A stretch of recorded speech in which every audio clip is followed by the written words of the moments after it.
KPM.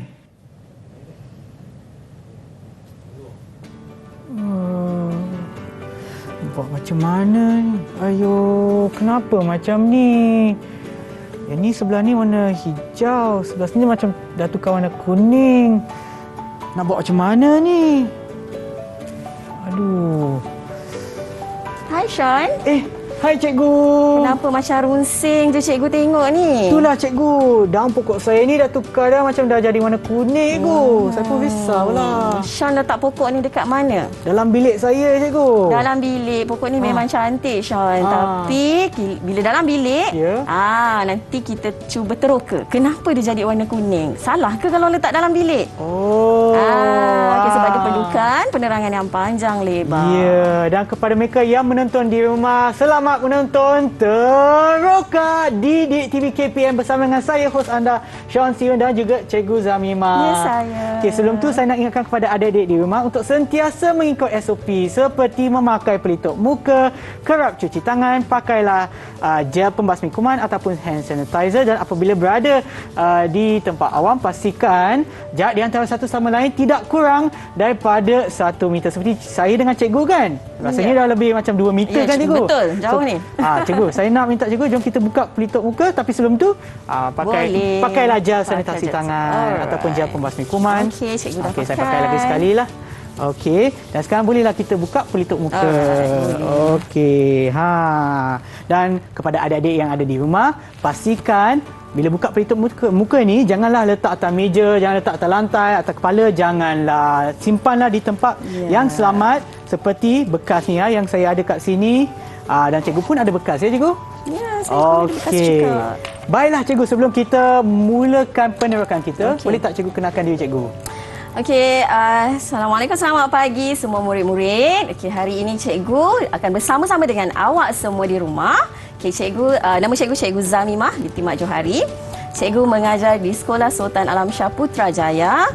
Pengalaman cikgu mengajar subjek mata pelajaran biologi. Okey, selama 12 tahun. 12 tahun, tapi cikgu nampak muda je. Alhamdulillah. Okey, baiklah cikgu, saya nak tanya ya. Saya nak tanya ya, apa kena-mengena barangan yang kita atas meja ni dengan penerokan kita cikgu? Betul. So, untuk merungkai kerunsingan Sean tadi tu kita akan membincangkan atau kita akan meneroka tajuk fotosintesis. Apa itu fotosintesis? Bagaimana proses fotosintesis? Nanti kita terokalah. Ya, dan bersama kita untuk penerokan kita, kita juga ada 6 murid kita yang ada dalam talian bersama kami. Betul. Jom kita tengok siapa dia. Hai. Hai semua. Hai. Okey, so bila saya sebut nama nanti kenalkan diri anda ya. Kita ada Haris. Ya, nama saya Muharis bin Zuhaidi. Okey, dan seterusnya adalah Arif. Hai, Assalamualaikum warahmatullahi wabarakatuh. Nama saya Arif Hakimi bin Kamul Arifin. Terima kasih. Saya merupakan pelajar kita 5 Sekolah Sultan Alam Shah. Terima kasih. Dan seterusnya Haziq. Jangan lupa ya untuk beri salam hormat tangan atas dada ya. Assalamualaikum, saya Irfan Haziq bin Iskandar. Okey, terima kasih Fahan. Dan seterusnya kita ada Danish. Hai, Assalamualaikum. Saya Muhammad Dini Syafiq bin Muhammad Nasir dari Sekolah Sultan Alam Shah. Okey, dan yang terakhir Amar. Hai, Assalamualaikum. Nama saya Muhammad Amarif. Saya dari Sekolah Sultan Alam Shah. Aman. Okey, so inilah dia 6 murid kita yang ada dalam talian yang akan bersama kita untuk menerokai subjek kita ataupun topik kita pada hari ini adalah fotosintesis ya cikgu? Ya, betul. Okey. So untuk ni ya cikgu, kita ada banyak nak bincang dekat depan ni, bagaimana untuk bukan macam nak pulihkan, tapi nak tahulah kenapa dia tukar warna kuning. Betul? Ini juga adalah benda-benda kat sini. So kalau anda nak tahu dengan lebih lanjut lagi apa yang kita akan terokai pada hari ini, pastikan anda tonton sehingga penghujung rancangan kita pada hari ini. Betul. Cikgu, saya nak tanya untuk subjek fotosintesis ni susah ya cikgu? Dia tak susah. Kita faham untuk nak memahami dia tu mula-mula mungkinlah sedikit susah sebab kita tak nampak. Tapi boleh faham. Boleh faham asalkan kita sedikit faham. Sedikit fokus ya, diperlukan. Okey, baik. So sebelum kita menerokai dengan lebih mendalam lagi, lagi. Apa kata kita berehat seketika dan kembali semula ke Teroka Didik TV KPM. Jangan ke mana-mana. Didik TV KPM. Didik TV KPM. Kembali menonton Teroka Didik TV KPM bersama dengan saya Sean Steven dan juga Cikgu Zamimah. Alright, Cikgu, untuk hari ini kita akan terokai dengan lebih mendalam lagi berkenaan dengan topik fotosintesis. Fotosintesis, Okey, betul? silakan Cikgu. Okey. So, kita dah tengok tadi kerunsingan Sean berkenaan dengan kenapa daun ni kita tengok semakin kuning. Dan Sean kata dia letak dalam bilik. Dalam bilik. Kenapa? Apa kaitan letak dalam bilik dengan pokok tu menjadi kuning? Itu yang kita nak teroka hari ini. Okey, so cikgu dah terangkan tadi kita akan meneroka tajuk fotosintesis. Jadi murid-murid, tajuk fotosintesis. Fotosintesis adalah satu proses yang berlaku di dalam tumbuh-tumbuhan, terutama yang berwarna hijau, di bahagian pokok yang berwarna hijau. Okey, dan proses ini ataupun teori ini bukan datang sekaligus, Sean. Oh, ya, tidak. Dia bukannya melibatkan satu saintis saja. Satu saintis ni dia kerja dia bekerja untuk mengkaji fotosintesis saja, tidak. Okey, dia bermula sangat awal. Okey, dan dia berperingkat. Jadi ada banyak saintis, ada ramai saintis yang terlibat dengan penghasilan formula fotosintesis yang kita ada sekarang.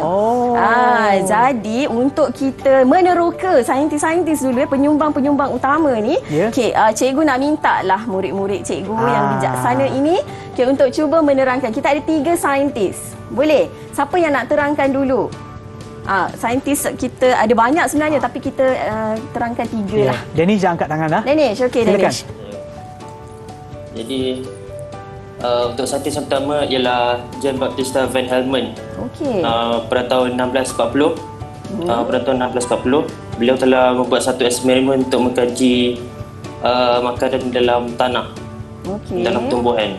Betul. So antara prosedur dalam kajian berikut ialah step pertama yang beliau buat ialah dia seeding weight 2.3 kg.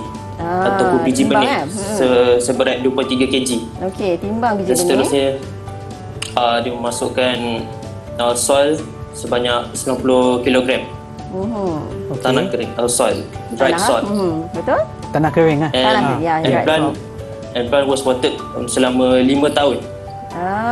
Dan 5 tahun. Dan seterusnya setelah 5 tahun, tumbuhan berikut ditimbang dan mendapati tumbuhan itu weighing in 77 kg. Bertambah ya beratnya. Bertambah. Betul. Jadi daripada eksperimen saintis kan, biasanya dia nak mengkaji sesuatu teori tu dia akan melakukan eksperimen. Jadi eksperimen yang berbeza lah saintis ni lakukan. Dia ada objektif yang berbeza untuk dikaji. Okey, terima kasih Danish. Cikgu harap yang lain faham. Ada lagi yang kedua, ada saintis yang kedua siapa ya? Saya tu. Siapa tu? Arif. Baiklah. Saintis pilihan awak. Saintis yang kedua bernama Joseph Priestley.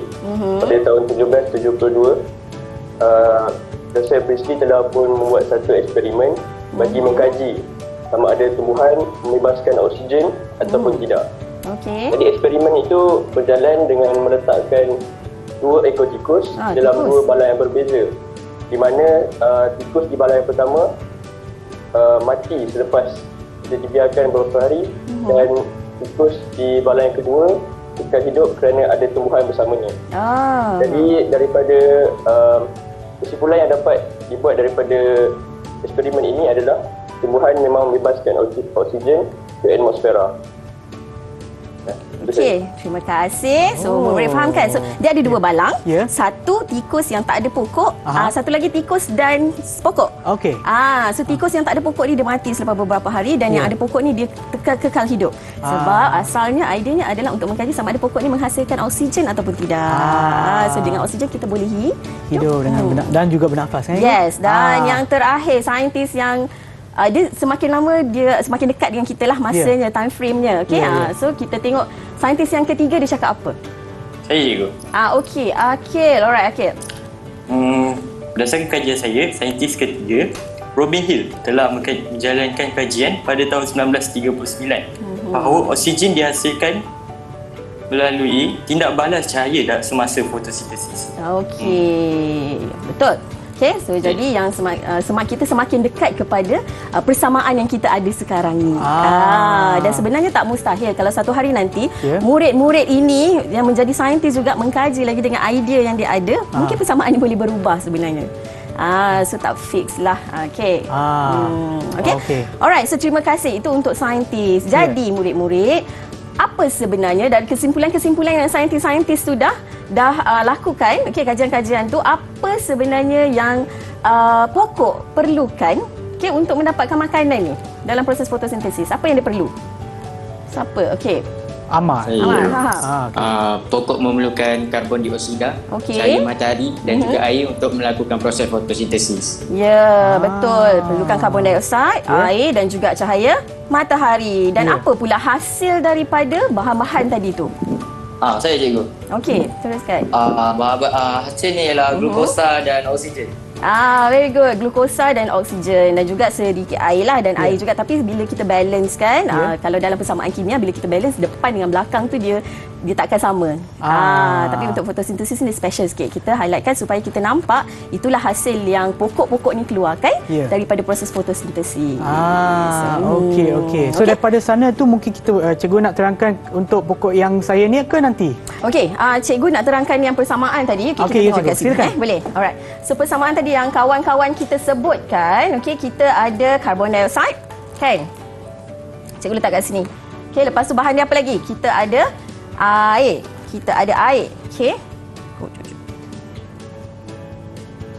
Okey, lepas tu sebenarnya dia ada, cikgu tolak sikit. Sini dia tambahlah persamaan kimia kan. Dia tambah dekat sini. Lepas tu dia akan jadi apa? Dia akan jadi glukos. Ini adalah hasil utama yang kita nak tengok pokok hasilkan.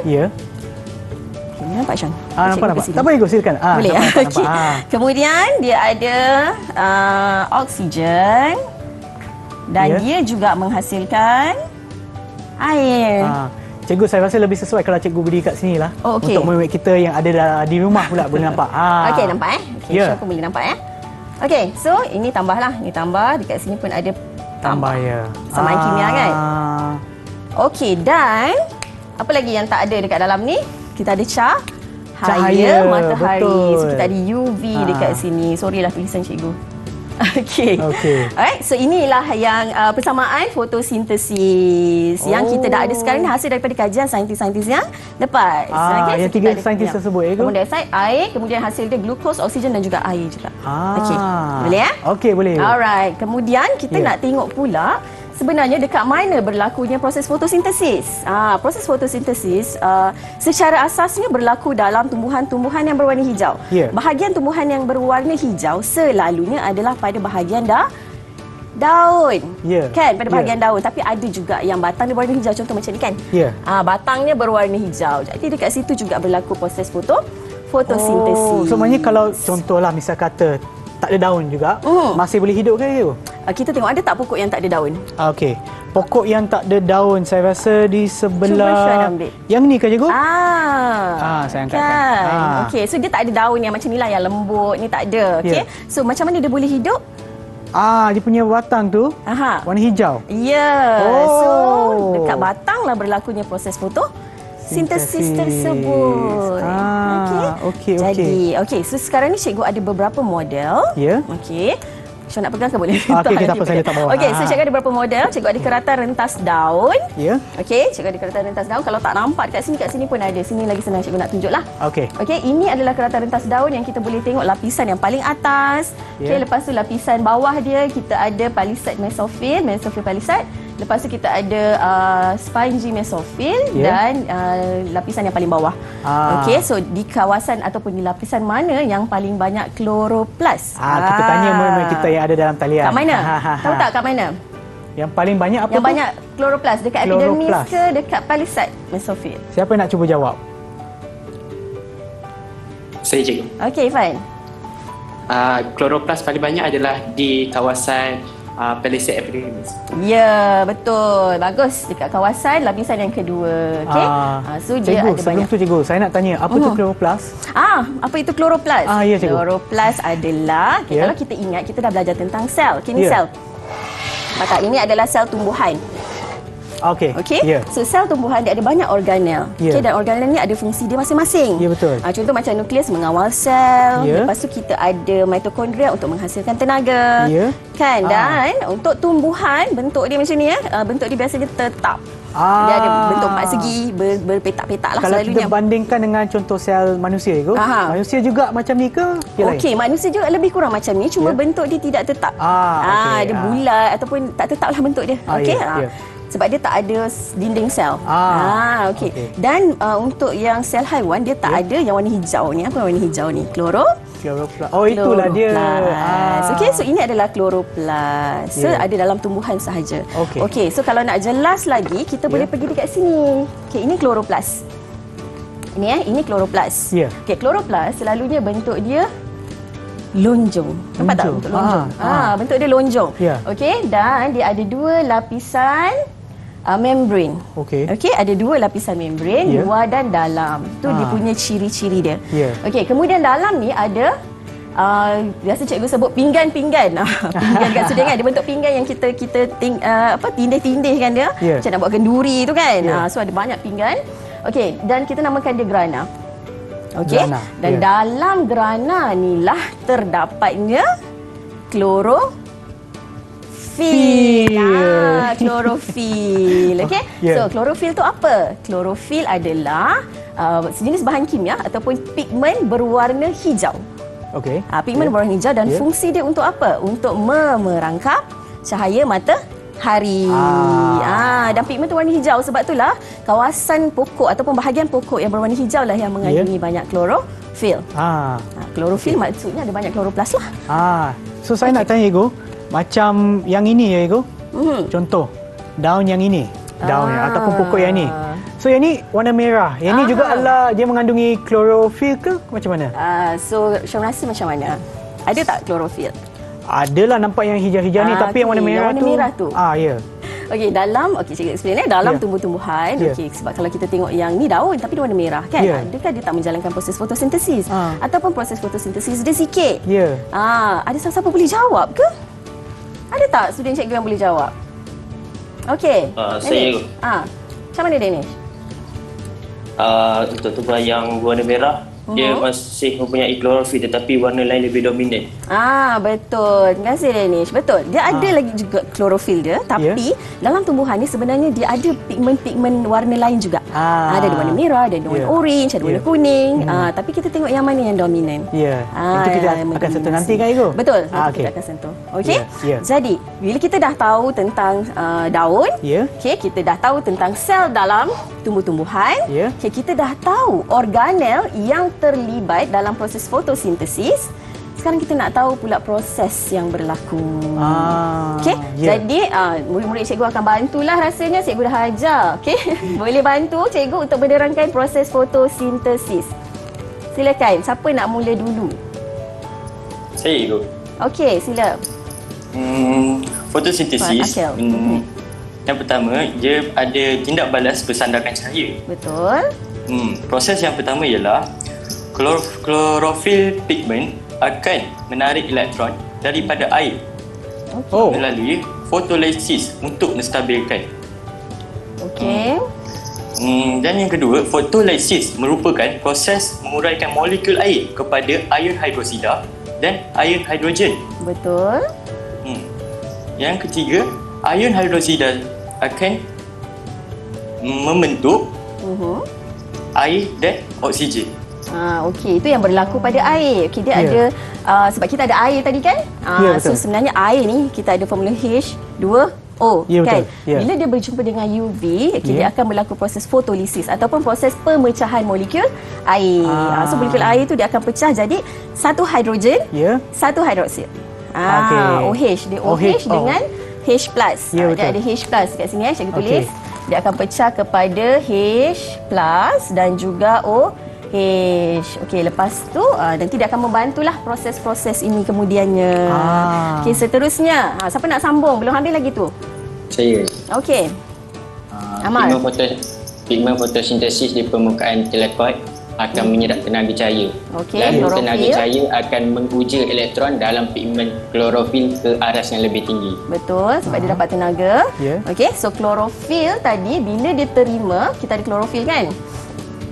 Dalam gerhana. Okey, so bila dia terima ataupun dia bertindak balas dengan UV, Ya. klorofil ni sejenis molekul. Ya. So dia ada elektron. Ya. So elektron tu bila dia dapat tenaga cahaya, dia pun akan bertenaga. Dia akan excite, dia akan teruja. So dia akan terkeluar daripada molekul tersebut. So dia jadilah elektron yang bebas. So nanti kita akan tengok, sebenarnya pusing-pusing elektron lah dekat situ. Kalau pernah belajar kimia boleh nampak lah apa yang berlaku dalam proses ini. Kemudian, sambung. Okey, sebelum kita meneruskan penuturan kita, apa kata kita berehat seketika dan kembali semula ke Teroka Didik TV KPM. Jangan ke mana-mana. Didik TV KPM. Didik TV KPM. Kembali semula menonton Teroka di Didik TV KPM bersama dengan saya Sean Steven dan juga Cikgu Zamimah. Ya.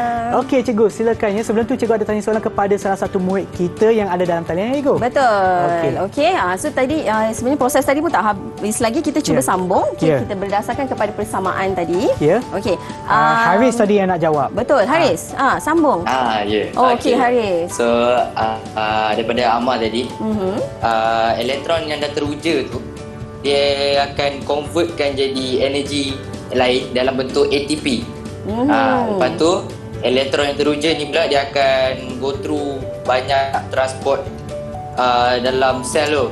Lepas tu, bila dia tak ada kawan yang lain, dia akan sampai tiba ke elektron penerima elektron yang terakhir, iaitu NADP+.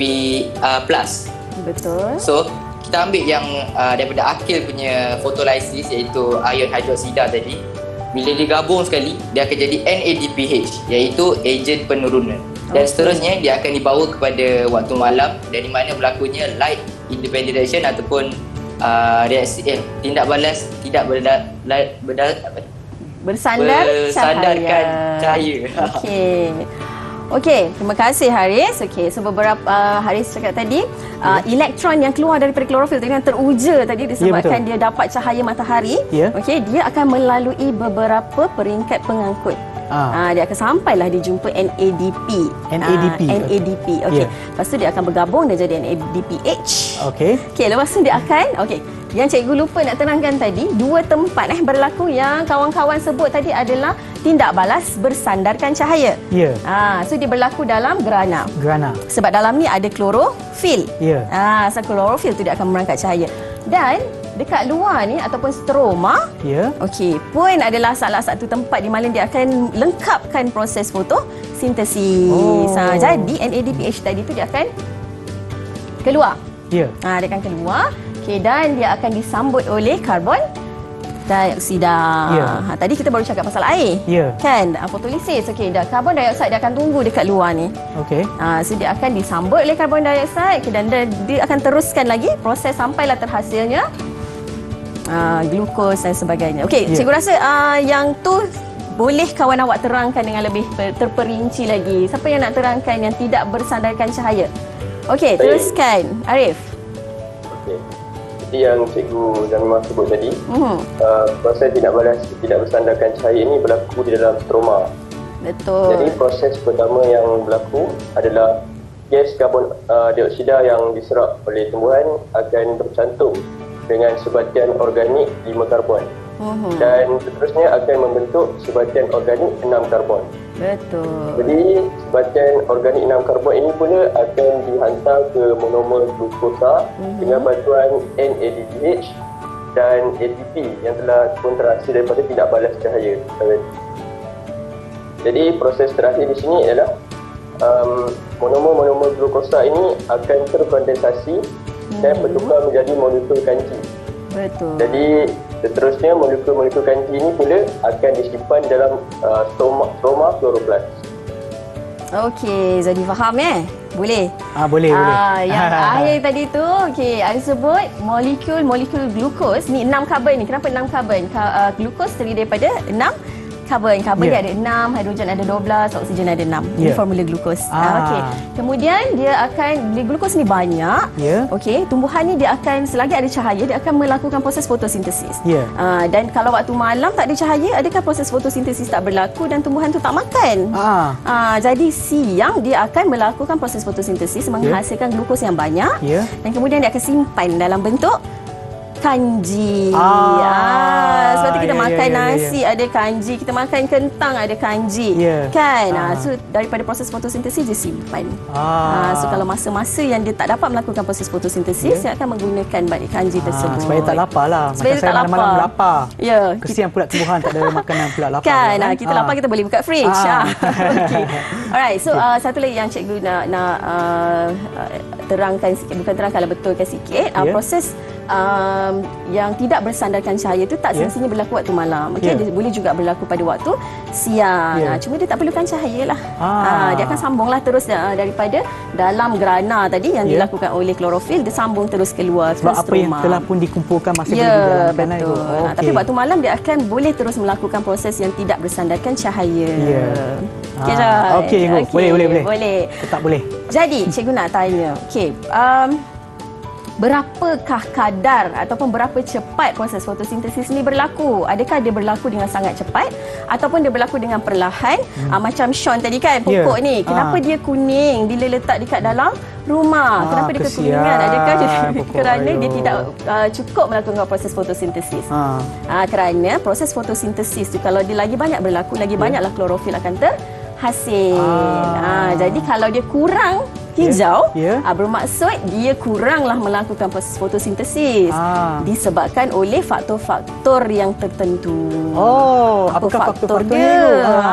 Baru nak tanya. Apa faktor-faktor yang mempengaruhi? Ada yang boleh jawab tak apa faktor-faktornya? Saya nak jawab juga. Okey, teruskan.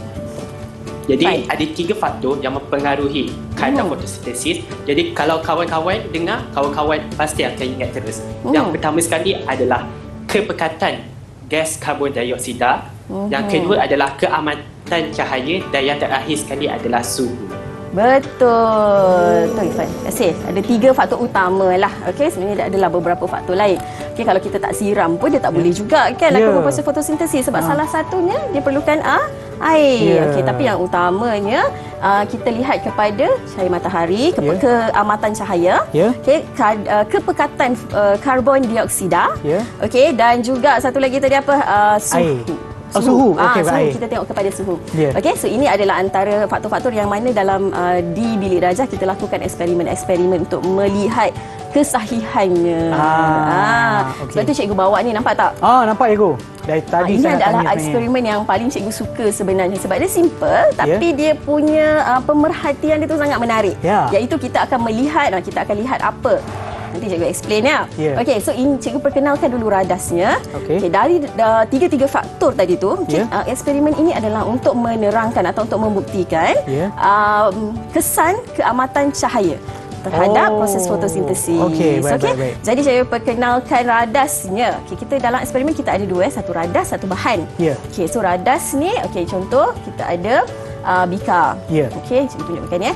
Kita ada bika, kita ada termometer, kita ada tabung didih. Okey.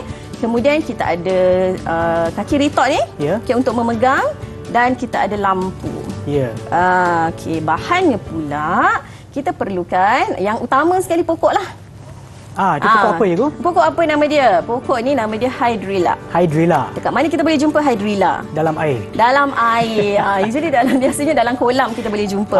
Okey, ataupun dalam tasik ke. Okey, kalau siapa yang ada kolam ikan dia adalah hydrilla. Okey. Kenapa kita pilih hydrilla ya? Sebab kita nak tengok hasil daripada fotosintesis. Salah satu hasil daripada fotosintesis iaitu oksigen.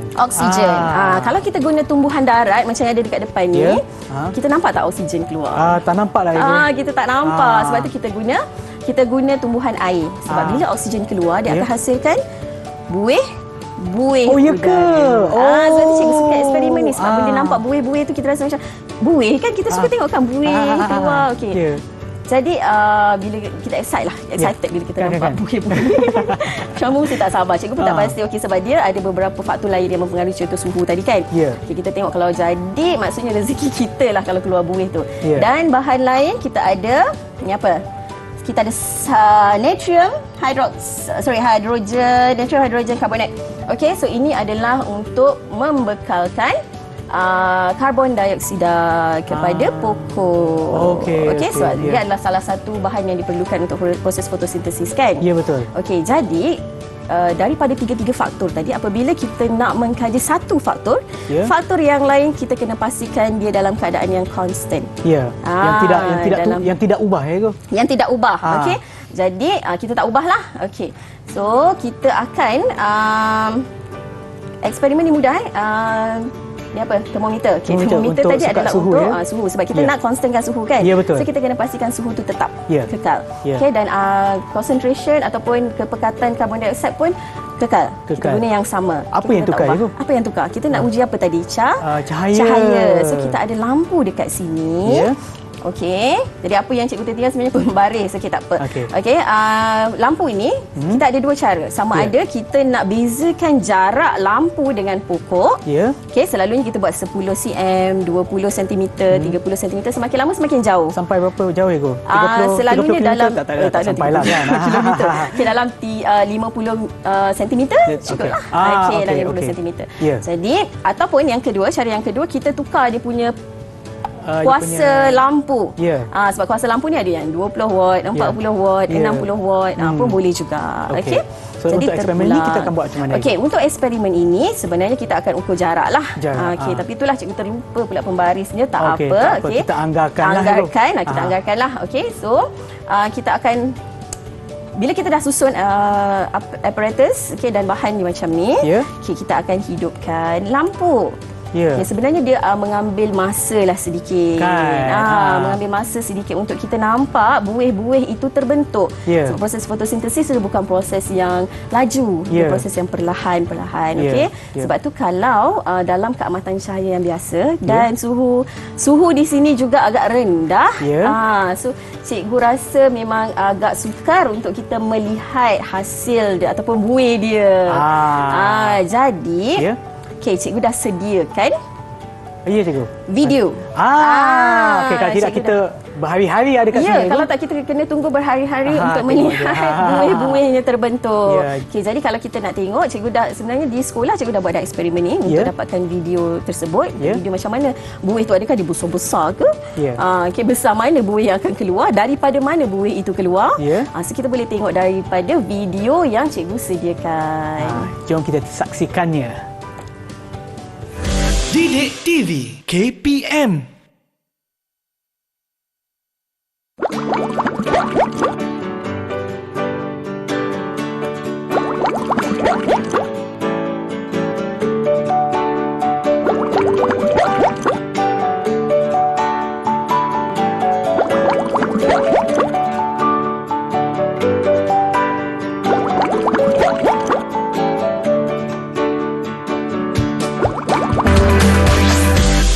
TV KPM. Wah, cikgu tadi video tu nampak ada buih-buih. Ada buih-buih tapi blub-blub tu. Itu tak adalah, itu tapi itulah dia akan keluar mungkin satu. Jadi apa yang kita kena buat bila kita nampak buih-buih tu? Kita ambil gambar bukan? Ambil gambar. Ambil gambar kalau nak record kita bolehlah ambil gambar, tapi yang kita nak record sebenarnya adalah bilangan buih-buih yang terbentuk. Jadi kita kena tetapkan berapa lama kita nak kira. Contoh dalam 1 minit. Okey, so dalam jadual kita akan tulis 1 minit berapa banyak buih yang dihasilkan. Kalau Sean tengok tadi, daripada mana keluarnya buih-buih itu? Kalau tak silap saya lah, daripada daun dia itu. Daripada hujung-hujung daun, tepi-tepi daun, daripada keratan bahagian yang kita dah potong batang dia tadi tu, maknanya ada rongga dekat situ. So mana-mana ada rongga, dia akan keluarlah buih-buih oksigen tersebut. Jadi kita kira satu.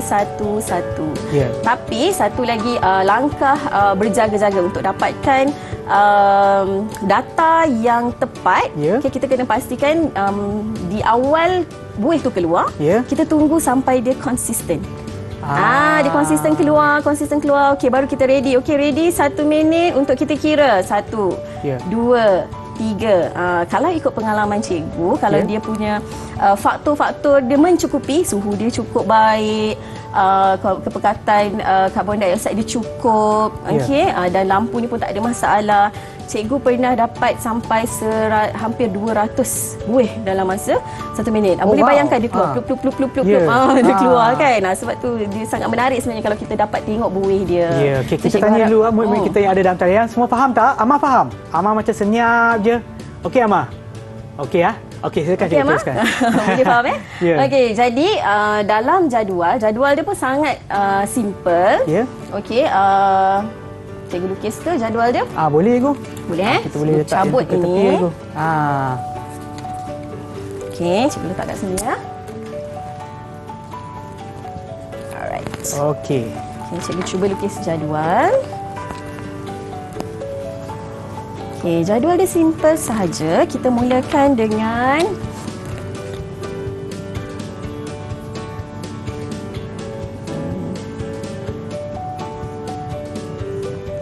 Okey, jadual dia yang kita perlukan adalah satu adalah jarak.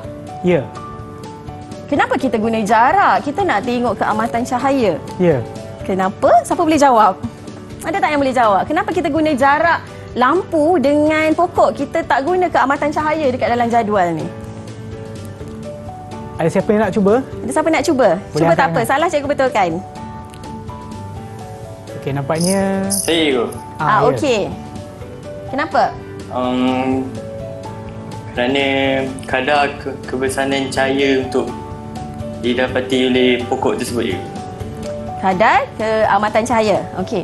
So kita kita nak tengok kadar keamatan cahaya. Tapi kita tak ada parameter dalam amal, kita tak ada parameter yang kita boleh tengok direct cahaya ni banyak ni, cahaya ni banyak ni, tak boleh. Betul. Jadi kita tukar dia kepada parameter okey yang ada unit yang kita boleh ukur. Betul. Jadi kita gunalah jarak. Sebab tu cikgu kata tadi ada dua kaedah, sama ada kita guna jarak ataupun kita wakilkan keamatan cahaya tadi dengan menggunakan mentol yang berlainan watt. Okey, boleh kan? So kita letak jarak lah kat sini berapa cm. Contoh 10 cm, 20 cm, 30 cm dan seterusnya. Okey, unit kena letak dekat atas. Okey, kemudian dekat sini kita nak letak apa tadi? Kita letak bilangan. Bilangan apa ya? Bilangan buih oksigen. Okey, bilangan buih oksigen tak ada unit lah, kita lukis je bilangan. Okey, ini bacaan yang pertama. Bacaan yang kedua, bacaan yang ketiga. Okey, lepas tu kita ambil puratanya. Purata. Maafkan tulisan cikgu. Okey, purata. Okey, so untuk langkah berjaga-jaga untuk dapatkan data yang lebih tepat, lebih baik kita gunakan purata. Jadi kita buat beberapa kali kiraan lah. So inilah dia punya jadual. Jadi kalau nak kira kadar bilangan buih tadi kita bahagilah dengan masa 1 minit tadi. Boleh? Okay. Boleh. Alright. So ini adalah jadual dan biasanya dengan jadual kita akan hasilkan graf. Jadi macam mana pula bentuk grafnya? Okey, tadi kita kata cahaya diperlukan oleh tumbuhan. Cikgu padam yang ni? Boleh cikgu. Okey, cahaya diperlukan oleh tumbuhan. Jadi adakah tumbuhan ni suka cahaya yang banyak atau suka cahaya yang sikit? Soalan yang sangat-sangat menarik, tapi saya rasa saya dah tahu jawapannya lah. Mungkin cikgu boleh terangkan lagi. Okey, cikgu terangkan. Kalau kita tengok graf daripada data tu, cikgu cuba ringkaskan. Okey, graf ini kita akan buat graf keamatan cahaya. Keamatan cahaya dekat sini keamatan cahaya dipaksi Y. Paksi X itu. Keamatan. Betul. Paksi cahaya, paksi yang ni paksi X. Paksi X. Yang ni paksi X. Terbalik. Okey, terbalik. Okey, dan yang ini adalah kadar. Okey. Kadar fotosintesis. Okey. So sebelum cikgu tunjukkan bentuk graf dia macam mana, apa kata kita berehat seketika dan kembali semula ke Teroka di Didik TV KPM. Didik TV KPM. Didik TV KPM. Kembali menonton Teroka di Didik TV KPM. Baiklah cikgu, tadi cikgu ada bincangkan ataupun terangkan berkenaan dengan graf ya cikgu? Ya. Okey, silakan cikgu. Cikgu teruskan ya. Ya. Baik, tadi kita dah buat eksperimen, kalau murid-murid ingat. Lepas tu daripada eksperimen kita dah dapat hasil ataupun data. Dan daripada data kita nak buat analisis. So analisis kita selalunya dalam bentuk graf. Okey, jadi berdasarkan eksperimen tadi, graf kita adalah graf kadar fotosintesis melawan keamatan cahaya. Jadi keamatan cahaya ni semakin ke kanan dia akan semakin banyak lah. Kalau jarak tadi maksudnya jarak dia 10 cm, 20 cm, 30 cm sampai 50 cm. Okey. Kemudian biasanya graf dia akan meningkat. Bermaksud semakin tinggi keamatan cahaya, semakin tinggi kadar fotosintesis. Sebab tu graf dia meningkat dan lama kelamaan dia akan mendatar. Kenapa dia mendatar? Sebab ingat tak kita ada berapa faktor tadi? Tiga faktor. Kan? Jadi yang faktor yang lagi dua tu kita pastikan dia tetap. Kan, constant. Jadi faktor-faktor itulah menjadi faktor penghad. Kita cakap faktor penghad. Jadi kalau kita nak naikkan graf ni lagi, kita kena tambah faktor penghad. Contoh kita tambahkan kepekatan karbon dioksida ataupun kita meningkatkan suhu. Contoh macam itulah. Boleh. Okey. So yang ini adalah untuk kadar fotosintesis melawan keamatan cahaya. Okey, so ini graf dia. Inilah hasil dia. Jadi pokok sukakan cahaya, tapi kena ingat ya, cahaya ataupun UV yang terlalu tinggi juga bahaya untuk pokok. Ya, betul. Dia akan memusnahkan klorofil yang ada pada pokok. Jadi tak boleh tinggi sangat jugalah. Dia ada keamatan yang paling sesuai. Jadi kita kena bagi cahaya yang cukup, tak terlebih, tak kurang. Kena pada level yang optimum. Yes, very optimum, very good. Kataan tu juga nak sebut tu, yang optimum. Dan apa-apa saja untuk benda hidup kita perlukan yang optimum saja. Macam kita makan pun tak boleh terlalu banyak, tak boleh terlalu sikit. Betul. Okey, so jadi pokok kalau tadi kita dah sebut tentang pokok yang berwarna.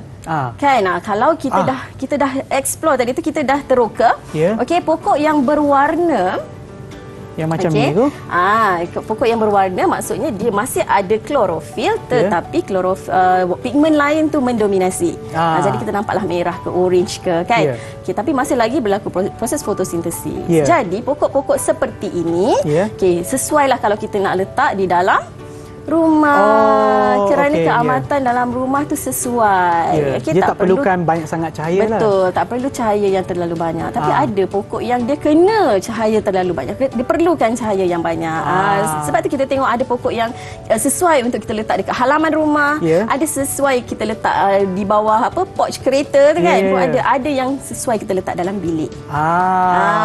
Kan. Hari ini memang saya belajar banyak lah cikgu penerokan kita pada hari ini. Betul. Apa pula untuk murid-murid kita yang ada dalam talian, dalam talian, apa yang anda telah mempelajari ataupun melalui penerokan kita pada hari ini, apa yang anda telah pun belajar? Siapa nak tanya, siapa nak jawab? Okey, kita ada Danish. Apa yang anda belajar? Berdasarkan perbincangan kita pada hari ini, dapat saya simpulkan bahawa kita perlu meletakkan pokok di tempat yang bercahaya matahari agar pokok dapat cahaya matahari yang mencukupi, tetapi tidak boleh berlebihan kerana UV yang terlalu tinggi boleh memusnahkan klorofil dalam pokok. Betul. Jadi teruskan ini. Selain itu juga pokok memerlukan air yang mencukupi. Betul. Jadi sebab kita dah tahu apa yang pokok ni lakukan dengan bahan-bahan yang kita bekalkan ini, ataupun kita letak dia dekat luar, maksudnya kita bekalkan dia dengan cahaya matahari, kan. Apa yang dia buat dengan cahaya matahari, apa dia buat dengan air. Okey.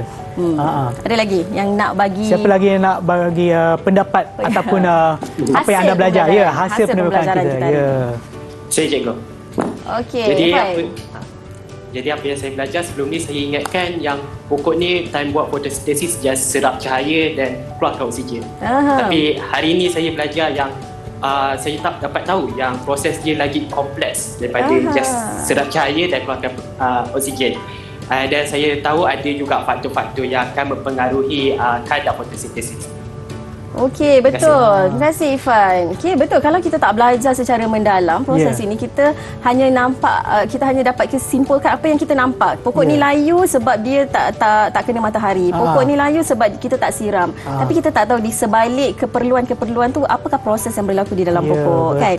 Jadi bila kita dah belajar hari ini, kita tahulah proses yang berlaku di dalam pokok. Jadi lepas ini kita lebih menghargai pokok kita dengan membekalkan apa yang dia perlukan. Ya, nanti saya bila balik kat rumah Cikgu, saya kena susun baliklah susunan pokok saya. Betul, ada yang kena letak dalam, ada yang kena letak luar. Memang betul sangat. bercabur sikit rumah saya. Okey. Dan siapa lagi murid kita yang ada dalam talian, ada apa-apa yang nak tambah ke? Ada yang nak tambah apa yang kita belajar hari ini? Faham ke? Okey. Mungkin anda boleh sebutkan berkenaan dengan pokok yang ada di sebelah anda. Saya nampak semua murid ada pokok ya. Betul, Syan. Semua ada pokok dekat situ. Ada pokok yang ada bunga ke? Sebab pokok cikgu dekat depan ni semua tak ada bunga. Oh iyalah. Pokok saya ke? Pokok Danish ada bunga. Okey, apa fungsi bunga tu Danish? Saya tak pasti nama dia. Tak pasti nama dia. Okey, fungsi bunga untuk apa? Untuk melakukan proses pembiakan. Betul, pembiakan. Tapi semuanya pokok tulen ataupun pokok plastik. Ada tak yang guna pokok plastik pula? Ada Saya. Ifan pokok plastik sebab dalam rumah ya. Tak apalah, asalkan faham konsep yang kita belajar. Tapi lepas ni bila kita dah tengok ada pokok yang boleh letak dalam rumah, ada pokok letak luar rumah. Kalau rumah tak ada tanah pun masih lagi kita boleh tanam pokok di dalam rumah. Ya, betul. Mungkin cikgu nak simpulkan apa yang kita dah terbukai pada hari ini, Cikgu? Okey, so daripada awal tadi, bila kita nak merungkaikan persoalan ataupun kerunsingan Sean tadi, kita dah cikgu dah cuba menerangkan dan kawan-kawan berbincang dengan kawan-kawan, tentang proses fotosintesis. Okey, daripada awal, apakah bahan-bahan yang diperlukan oleh proses fotosintesis dan apakah hasil yang dihasilkan oleh tumbuhan melalui proses fotosintesis, kan? Lepas tu kita dah tengok di mana berlaku proses fotosintesis. Okey, di dalam daun, di dalam sel bahagian mana pula yang berlaku fotosintesis. Organel kita dah tengok dalam organel tu bahagian mana pula yang melakukan proses fotosintesis. Jadi kita tengok daripada besar ke kecil lah, detail dah kita tengok. Okey, lepas tu kita dah tengok pula faktor yang mempengaruhi proses fotosintesis dan eksperimen yang cikgu dah jalankan hari ini, ada cikgu demonstrasikan, adalah untuk kita membuktikan bahawa keamatan cahaya mempengaruhi proses fotosintesis. Baiklah cikgu, saya nak ucapkan ribuan terima kasih kepada cikgu kerana sudi ataupun kerana telah membuat perkongsian ilmu bersama dengan saya dan juga kepada mereka yang menonton di rumah dan juga kepada mereka yang ada dalam talian, tetamu-tetamu khas kami iaitu Haris, Arif, Haziq, Amar, Farhan dan juga Danish. Terima kasih kerana sudi bersama kami untuk penerokan kita pada hari ini. Dan kepada mereka yang menonton di rumah, jangan lupa ya, setiap hari Isnin hingga hari Jumaat pukul 11 pagi hingga 12 tengah hari anda boleh menonton Teroka di Didik TV KPM. So pastikan anda tonton pada hari esok ya, hari Jumaat pukul 11 pagi. 11 pagi. Itulah saja untuk hari ini. Kita berjumpa lagi di Teroka di Didik TV KPM. Bye.